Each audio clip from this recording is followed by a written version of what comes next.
안녕하세요. 똘똘새댁입니다. 정부는 지난 9월 10일 맞춤형 긴급재난지원 패키지에 대한 내용을 발표했는데요. 누가 지원금을 받을 수 있는지 그 내용이 궁금하시다면 오늘 영상을 끝까지 확인해주세요. 코로나19 재확산으로 많은 분들이 힘들어 하시는데요. 특히 주변의 서비스업, 소상공인 분들의 매출이 많이 줄었다고 들었어요. 중소기업도 저소득층도 부모님들의 육아 부담도 커져서 2020년도 4차 추가 경정 예산안이 발표된 거예요. 지원 규모는 7조 8천억 원으로 기간은 10월, 11월, 12월 3개월에 한시적으로 지원이 됩니다. 코로나19 재확산으로 피해가 집중되는 매출 감소 소상공인과 자영업자, 실직 위험계층, 그리고 실직, 휴폐업 등에 따른 소득 감소 가구, 휴원, 휴교에 따라 육아 부담을 겪는 가구의 맞춤형 지원이 이루어진다고 합니다. 추경안의 주요 내용을 살펴보면 4대 패키지 맞춤형 지원이 이루어지는데요. 각 세부 내용을 자세히 살펴볼게요. 첫 번째는 소상공인, 중소기업 긴급 피해 지원 패키지인데요. 소상공인 경영 안정 및 재기 지원을 위한 거예요. 사회적 거리두기로 피해가 큰 소상공인의 경영 안정을 위해 소상공인 새 희망 자금이 신설되었는데요. 일반 업종은 연매출 4억 이하의 매출이 감소한 소상공인을 의미하고요. 집합금지 업종은 전국의 PC방, 격렬한 실내 집단 운동 등 고위험 시설과 수도권의 학원, 독서실, 실내 체육시설 등을 의미해요. 집합 제한 업종은 수도권 음식점, 커피 전문점 등 영업시간의 제한을 받는 곳을 의미하는데요. 일반 업종은 100만 원, 집합 금지 업종은 200만 원, 집합 제한 업종은 150만 원을 지원받아요. 참고로 집합 금지 및 제한 업종은 매출액이 4억을 초과하거나 매출 감소 여부와 무관하게 지원이 가능합니다. 소상공인 대부분이 별도의 자료 제출 없이 신속히 지원을 받을 수 있어서 지원하는 절차를 간소화한다고 해요. 국세청의 부가세 신고 매출액과 건강보험공단의 상시 근로자 수를 확인하여 지원이 되고요. 폐업 소상공인의 취업과 재창업 준비를 지원하기 위해 폐업 점포 재도전 장려금 50만 원이 지급돼요. 단, 취업, 재창업 관련 온라인 교육 이수 등을 조건으로 지급이 됩니다. 소상공인 1, 2단계 금융지원 프로그램으로 소상공인이 저리융자를 받을 수 있어요. 1단계 금융지원 프로그램에서는 학원, PC방, 실내 집단운동 등 코로나19 재확산으로 피해가 집중된 업종을 중심으로 1천만 원 저리융자가 가능해요. 2단계 금융지원 프로그램으로 시중은행을 통해서 신부 보증부 대출 지원을 2천만 원까지 받을 수 있다고 해요. 중소기업 긴급 유동성 공급을 위해서 평균 금리 2.8% 수준으로 코로나 특례 신용대출이 추가 공급이 돼요.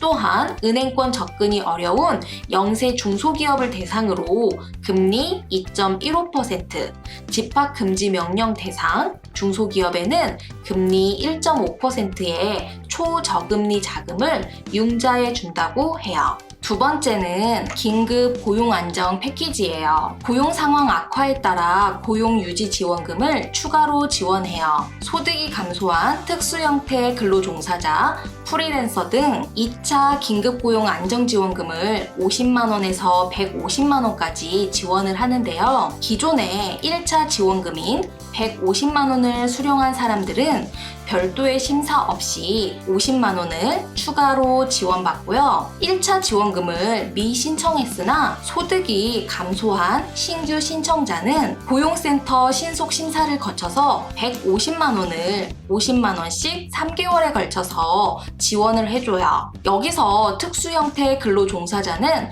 방과 후 강사, 그리고 학습지의 방문 교사, 택배 기사, 대리운전 기사 등을 의미해요.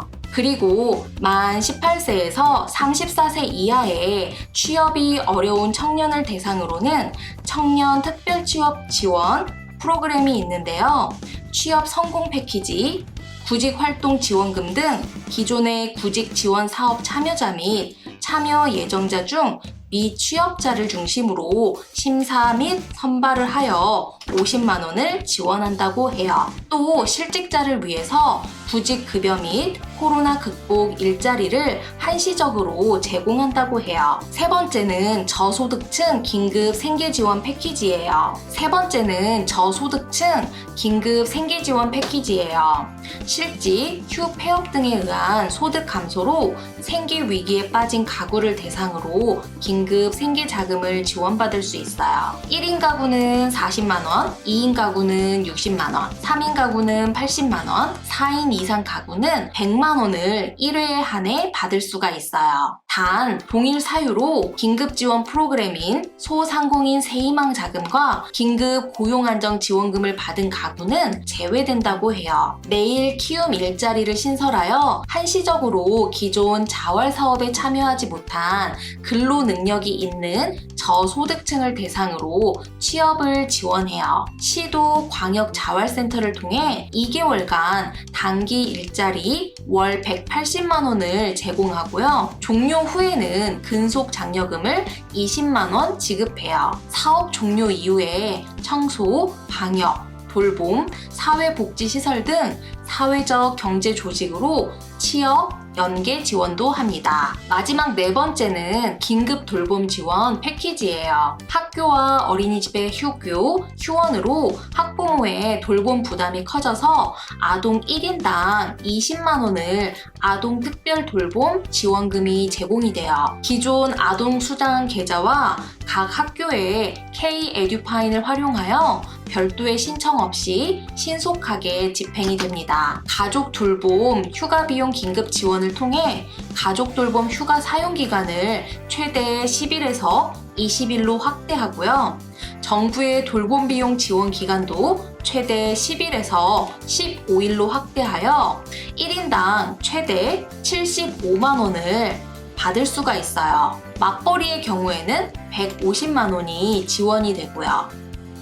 재택, 원격, 그 다음에 성택 근무 등을 위한 유연 근무제 활성화를 위해서 사업주에게는 간접 노무비 대상을 확대하여 지원해요. 따라서 유연 근무제 실시 사업주에게 근로자 1인당 일주일에 10만 원을 지원합니다. 또한 만 13세 이상 전 국민 통신비 부담을 낮추기 위해서 휴대폰 이동통신 요금을 2만 원씩 지원한다고 해요.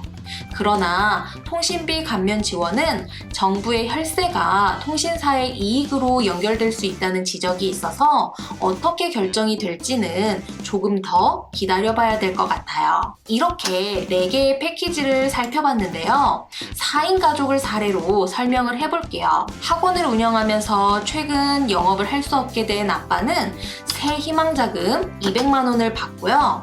학습지 교사로 일을 하며 최근에 수입이 줄어든 엄마는 긴급 고용 안정 자금을 150만 원 받아요. 취업 준비생인 25살의 아들은 구직 지원금 50만 원을, 초등학교를 다니는 막내의 돌봄 지원금 20만 원을 합해서 한 가족이 총 420만 원까지 지원받을 수 있어요. 이런 식으로 여러분의 상황에 따라서 구체적인 금액은 달라질 거예요. 각종 지원금 꼼꼼히 살펴보시고 대상이 된다면 잘 챙기시면 좋겠어요. 오늘 영상이 도움이 되셨으면 구독과 좋아요 부탁드립니다. 감사합니다.